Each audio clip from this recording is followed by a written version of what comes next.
Halo semua, balik lagi di channel Toraokun.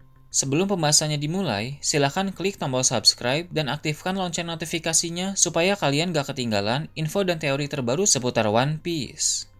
Buat kalian yang mau informasi tambahan soal SBS atau databook, kalian bisa follow Instagram Toraokun. Di sana admin akan memposting soal SBS, databook, dan berbagai teori singkat. Sekarang lanjut ke pembahasan. Dimulainya petualangan Jory Bonnie dalam chapter lalu menjadi penutup dari kisah kilas balik Kuma. Dengan begitu, maka cerita dalam chapter 1102 akan kembali ke masa sekarang ini. Cerita dimulai dengan menampilkan kejadian di Pulau Egghead. Di sana, Gorosei Saturn masih mencengkram Bonnie, sementara Sanji dan Franky tidak bisa bergerak akibat tekanan dari Gorosei itu. Meski begitu, dengan usaha yang lebih keras, Sanji dan Franky akan mampu untuk bergerak kembali. Mereka berdua pun akan menyelamatkan Bonnie dari cengkraman Saturn. Setelah itu, Bonnie akan melancarkan serangan demi serangan kepada Saturn menggunakan Distorted Future. Seperti yang kita tahu, Distorted Future adalah salah satu kemampuan yang Bonnie peroleh dari Toshi Nomi. Kemampuan itu membuat Bonnie bisa berubah menjadi sosok lain selama beberapa waktu. Hal itu pernah dia perlihatkan dalam kilas balik pada chapter lalu. Dia berubah menjadi Nika dan melancarkan serangan yang mirip Gear 3 Luffy. Dia bisa berubah menjadi Nika berdasarkan imajinasinya, mengingat Kuma pernah bilang bahwa Nika memiliki tubuh karet. Jadi, dengan Distorted Future, Bonnie bisa mengubah bentuk fisiknya menjadi siapa saja yang dia pikirkan. Dia pun akan menyerang Saturn dengan bentuk perubahan Distorted Future, yang mana dia berubah menjadi Nika seperti saat di flashback. Saat dia sedang melancarkan serangan dalam bentuk Nika, Sanji dan Franky pasti terkejut karena serangan Bonnie mirip dengan Luffy. Selain bentuk Nika, masih ada berbagai bentuk lain yang akan digunakan oleh Bonnie dalam menyerang Saturn.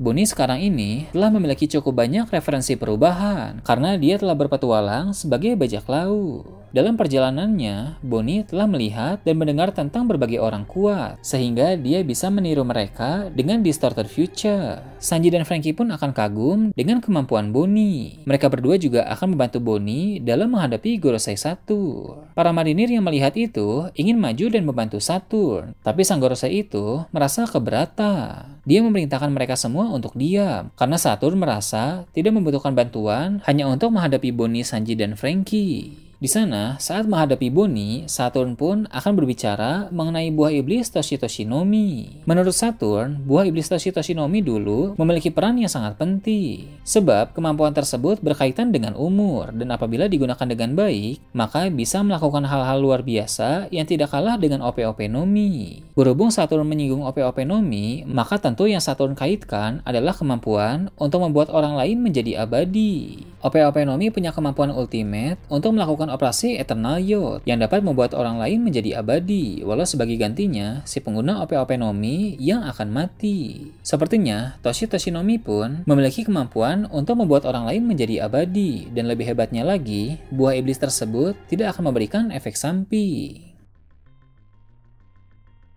Dengan begitu, ada indikasi bahwa para Gorosei bisa hidup dari dulu sampai sekarang ini berkat seorang pengguna Toshi Nomi pada masa lalu. Orang itu telah melakukan sesuatu memakai kekuatannya terhadap para Gorosei, sehingga mereka tidak akan bertambah tua lagi. Dengan kata lain, para Gorosei tidak akan mati karena usia, tapi tentu jika dibunuh oleh orang lain, mereka masih bisa mati. Saturn pun bingung mengapa pada masa kini, takdir membuat buah iblis sepenting Toshi Nomi dikonsumsi oleh orang seperti Bonnie.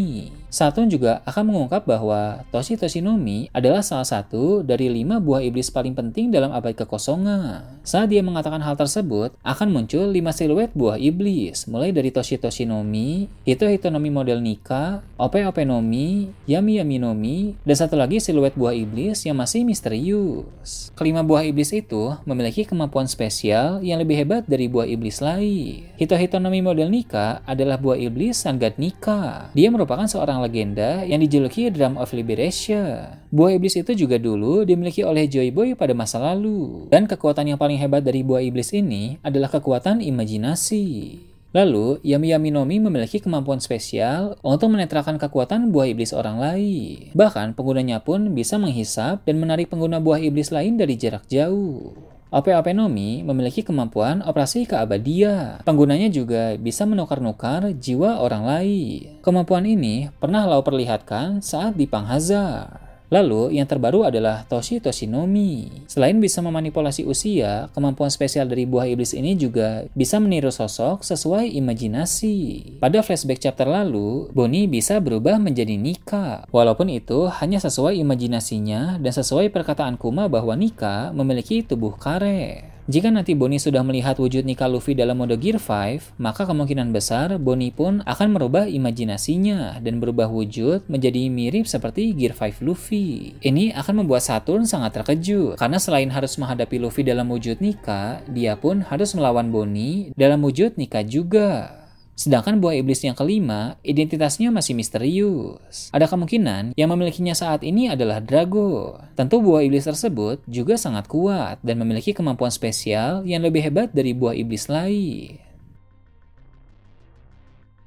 Setelah itu, Jinbei yang masih berada di atas akan diperlihatkan. Dia bisa merasakan aura kehadiran tertentu di Pulau Egghead. Namun, sepertinya itu bukan berasal dari Saturn, melainkan dari orang lain. Insiden Egghead akan melibatkan banyak sekali orang, sehingga wajar bila ada orang-orang lain yang mulai bermunculan.